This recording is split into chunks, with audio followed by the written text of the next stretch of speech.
Hello बच्चों, मेरा नाम है मोहित और आपका स्वागत है हमारे यूट्यूब चैनल हिस्ट्री चैंपियन में। तो जैसा कि आप जानते हो, फोर्थ सेमेस्टर के जो नॉट प्रमोटेड के विद्यार्थी थे, जिनको काफी दिन से एक खुशखबरी का इंतजार था कि जैसे उनका रिजल्ट आया, उनके जो रिजल्ट में वो पास थे सेकेंड ईयर में हर सब्जेक्ट में, लेकिन फिर भी उनको क्या नॉट प्रमोटेड कर दिया गया था, फेल कर दिया गया था। और राजस्थान यूनिवर्सिटी के मैं बता दूं आपके सामने 90% तक बच्चे हैं वो फेल हो गए थे। काफी दिन विरोध प्रदर्शन चले आपके सामने। फिर जो राजस्थान यूनिवर्सिटी के जो विद्यार्थी हैं वो आपके सामने जो विरोध प्रदर्शन के लिए आए, फिर राजस्थान यूनिवर्सिटी के जो कमेटी है वो आई आपके सामने।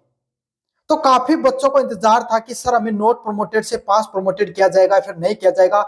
आज बच्चों 2 दिसंबर थी, उस दिन मीटिंग होने वाली थी आपके सामने, जो एकेडमिक मीटिंग है वो होने वाली थी। इसमें आपके सामने जो डिसीजन लेने जाने वाला था कि क्या आपको फिर से फिफ्थ सेमेस्टर में बैठने, सबसे बड़ी बात यही थी कि फिफ्थ सेमेस्टर में आपको बैठने दिया जाएगा या फिर नहीं बैठने दिया जाएगा।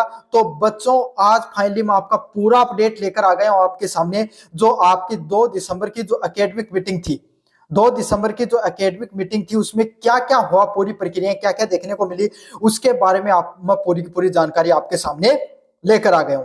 बस आपको क्या करना है, आपको वीडियो को पूरा देखना है और सभी बच्चों को शेयर कर देना है। आप सभी बच्चे ये करते हो, वीडियो देख लेते हो लेकिन शेयर नहीं करते हो। आपके जितने भी ग्रुप हैं उन सब में शेयर कर दो। और ये इन्फॉर्मेशन कोई फेक नहीं है, बिल्कुल ऑफिशियल जानकारी आपके सामने लेकर आए हूं। ये समझ लो आपके सामने ये जितने भी जो सबसे तेज और सबसे पहले अपडेट मैं आपके सामने लेके एकदम सटीक अपडेट है। इसी के तहत आपको सारी जानकारी मिलने वाली है। तो आपको पता है वो जो कमेटी है वो आपके सामने बैठी 26 तारीख तक, सारी की सारी जो कमेटी है वो अलग अलग कॉलेजों के अंदर गई थी। लगभग 10,000 बच्चों ने अपनी जो समस्याएं हैं उसको वो उन कमेटी के सामने रखा था। ऐसी जो आज जो एकेडमिक मीटिंग हुई थी उसमें बात सामने देखने को मिली। मीटिंग शुरू हुई आपके सामने, उसमें जो खुद आपके सामने कुलपति मैम है वो खुद बैठी आपके सामने और पूरी बातचीत हुई। और जब बातचीत हुई, जो बच्चों की समस्याएं उसके अंदर रखी गई, तब एक बात सामने आई कि सच में बहुत बड़ी समस्या है। ये इतनी बड़ी समस्या है कि फोर्थ सेमेस्टर के अंदर लगभग आपके सामने जो सेकंड ईयर में ही 90% बच्चे हैं वो फेल हो जा रहे हैं। कितने? 90% बच्चे फेल हो जा रहे हैं। पहली बात तो यही है कि बच्चों को खुद को ये नहीं पता है कि हमने कहाँ गलती की, हम किस वजह से फेल हुए। और बच्चों ही बच्चों को नहीं, कॉलेजों में जाओ प्रोफेसर्स को नहीं पता है, यूनिवर्सिटी में अभी तक ये अपडेट नहीं है कि बच्चों को आगे क्या भविष्य है। तो 90% बच्चे इसी के अंदर फेल हो गए हैं। और सबसे बड़ी समस्या यही है कि जो फर्स्ट ईयर में किसी बच्चे के एक आध सब्जेक्ट में बैक आ गई थी और उसी के कारण क्या कर दिया गया था, आपके सामने इन बच्चों को फेल कर दिया गया था। इन बच्चों को भविष्य अब क्या रह गया, अदम्य रह गया।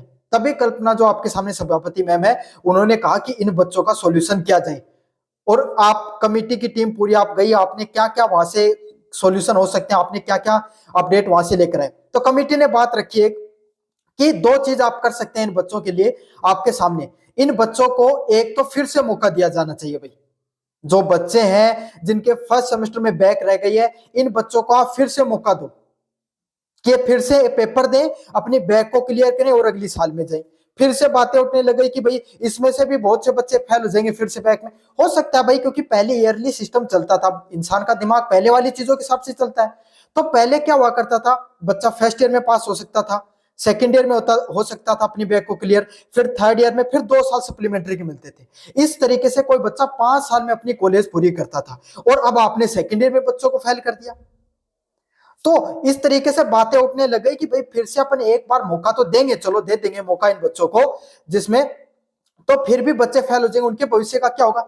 तब आपके सामने एक बार फिर बात उठ के आई कि इन बच्चों को सिर्फ मौका ही नहीं देना चाहिए आपके सामने, कि इन बच्चों को फिर से एग्जाम देने का मौका ही नहीं देना चाहिए, बल्कि इन बच्चों को फिफ्थ सेमेस्टर में बैठने का भी मौका दिया जाए। और बहुत लंबी देर तक इन सब चीजों पर बहस चलती रही कि भाई आपको किन किन इस चीज के कितने फायदे हैं, कितने नुकसान हैं, सभी चीजों पर लंबी बहस चलती रही। और अंत में समाधान बनकर निकल आया। क्या निकल के आया आपके सामने समाधान? कि जो बच्चे हैं, जितने विद्यार्थी हैं, सबसे पहले तो विद्यार्थियों को 10 दिसंबर तक का समय दिया जाएगा। आपके एग्जाम फॉर्म है जो एक बार फिर से निकलेंगे बैक पेपर के, कि बैक पेपर को इन बच्चों को फोर्थ सेमेस्टर के जो विद्यार्थी हैं जिनके ड्यू पेपर रह गए, उनके आपके सामने क्या है, इनके जो ड्यू पेपर रहे इनको फिर से क्लियर करवाने के लिए एग्जाम करवाए थे।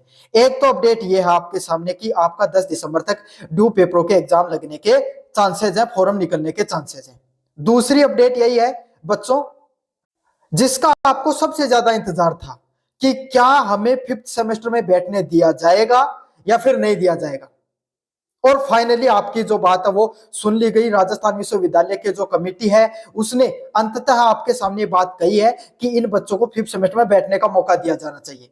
यह बिल्कुल सरासर अन्याय है बच्चों के साथ। बिल्कुल आपके सामने क्या है, ऐसा नहीं होना चाहिए बच्चों के साथ। इस तरीके से जो प्रोटेस्ट हुआ आपका, उसमें आपकी विजय है वो हुई है। आपको 5th सेमेस्टर में बैठने का मौका दिया जा रहा है। जल्दी ऑफिशियल नोटिस भी देखने को मिलेगा। जो अंदर की बातें थी मैंने आपके सामने रख दी है पूरी की पूरी। अब इसी पे 10-15 मिनट का वीडियो बनाने कोई मतलब नहीं है, 5-7 मिनट में मैंने बता दिया। जैसे ऑफिशियल नोटिस आएगा, कोई इंफॉर्मेशन आएगी, क्योंकि प्रेस नोट निकलता है जो कोई भी मीटिंग होती है उसका, जैसे ही प्रेस नोट देखने को मिलेगा सबसे पहले आप तक खबर पहुंचा दूंगा मैं। अभी मीटिंग खत्म हुई है, खत्म होते ही वीडियो आपके सामने देखने को मिला है। सभी बच्चे इसको शेयर जरूर कर देंगे, चैनल को जोर से सब्सक्राइब कर देंगे। धन्यवाद।